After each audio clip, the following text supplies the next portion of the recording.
हर हर महादेव। जय विश्वनाथ। मैं पंडित धर्मेंद्र द्विवेदी, वाराणसी काशी से।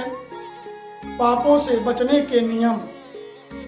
पहला, मांस, मदिरा और नशे से दूर रहना। दूसरा, अहंकार, लोभ, क्रोध और ईर्ष्या से बचना।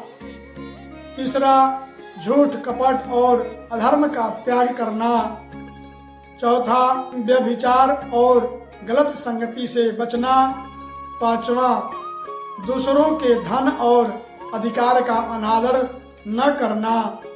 इन सब से बच करके जो भगवान का ध्यान करता है, कहता है सर्वं धर्मान् परित्यज्य मामेकं शरणं व्रज।